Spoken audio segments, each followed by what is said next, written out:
మిగతా కులాలకి ఏమాత్రం సర్నేమ్స్ అని అన్ని కులాలు పెట్టుకుంటాయి. కానీ మాదిగ కులం పెట్టుకోవాలంటే ఇబ్బంది పడే పరిస్థితుల్లో నేను మాదిగాని చెప్పగలిగే గుండె ధైర్యంతో, ఆత్మగౌరవంతో దాన్ని ముందుకు తీసుకెళ్లిన మందకృష్ణ మాదిగ గారిని అసెంబ్లీ సాక్షిగా మనస్ఫూర్తిగా వారిని అభినందిస్తున్నాను అధ్యక్ష.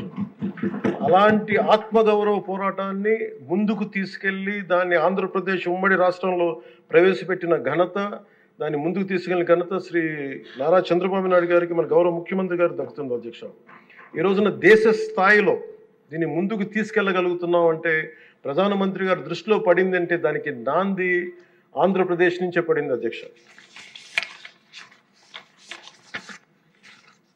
మేజర్గా మాకు అప్పుడు నేను ఇలా దళిత మేధావులతో అందరితో మాట్లాడుతున్నప్పుడు ఇది వర్గీకరణ మాల కులస్తులను తగ్గించి మాల కులస్తులకి అన్యాయం జరుగుద్దని చాలా 2 వర్గాల వరకు కూర్చొని మాట్లాడుకునేవాళ్ళు అధ్యక్ష.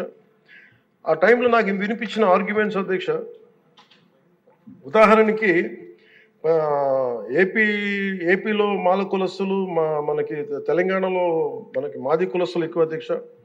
అలాగే ఇది ఒక్కొక్క చోట ఒక డామినేట్, ఒక్కొక్క కులం సబ్ క్యాస్ట్ ఎక్కువ బెనిఫిట్ తీసుకుంది రిజర్వేషన్లో, ఇది మిగతా వాళ్ళకు కూడా చెందాలనేది అనేది ఈ వాదన. ఇది ఉదాహరణకి రాజస్థాన్లో అయితే మేఘవాల్స్, జాటోస్ ఎక్కువ తీసుకుంటారు రిజర్వేషన్లో.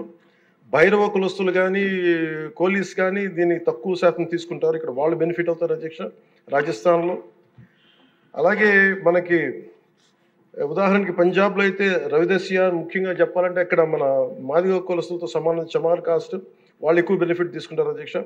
కానీ అక్కడ ఈ రోజున మేజర్ భాగం దీనివల్ల బెనిఫిట్ అయితే అక్కడ బాల్మీకిలు, మజాబీ సిక్కులు, ఇలాగే అనేక విభిన్నంగా ఒక్కొక్క చోట ఉన్న ఈ డామినెన్స్ కావచ్చు, లేదంటే ఎక్కువ శాతం తీసుకోవడం కావచ్చు, ఇట్స్ అ బ్యాలెన్సింగ్ యాక్ట్ అధ్యక్ష.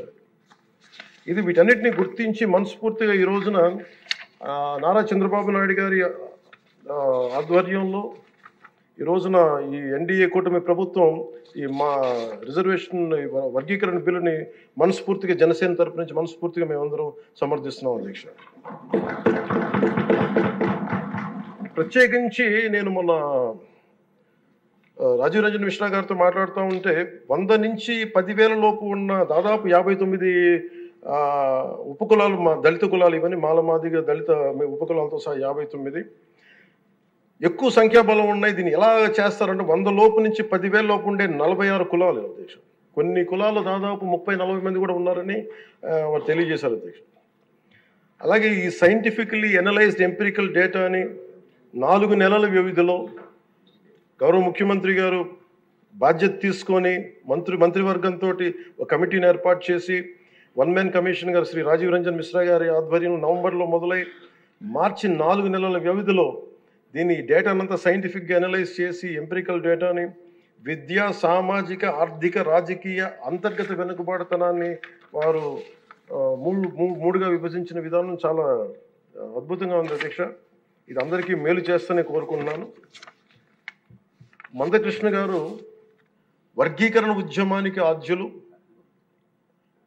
మందకృష్ణ గారు వర్గీకరణ ఉద్యమానికి ఆద్యుడు, వర్గీకరణ సాధన పోరాట సమితి యోధుడు అధ్యక్ష మందకృష్ణ గారు. నారా చంద్రబాబు గారు సైబరాబాద్ సృష్టికర్తే కాదు, వర్గీకరణ రూపకర్త కూడా. శ్రీ మోదీ గారు నయా భారత్ నిర్మాతే కాదు, వర్గీకరణ ఫలప్రదాత కూడా.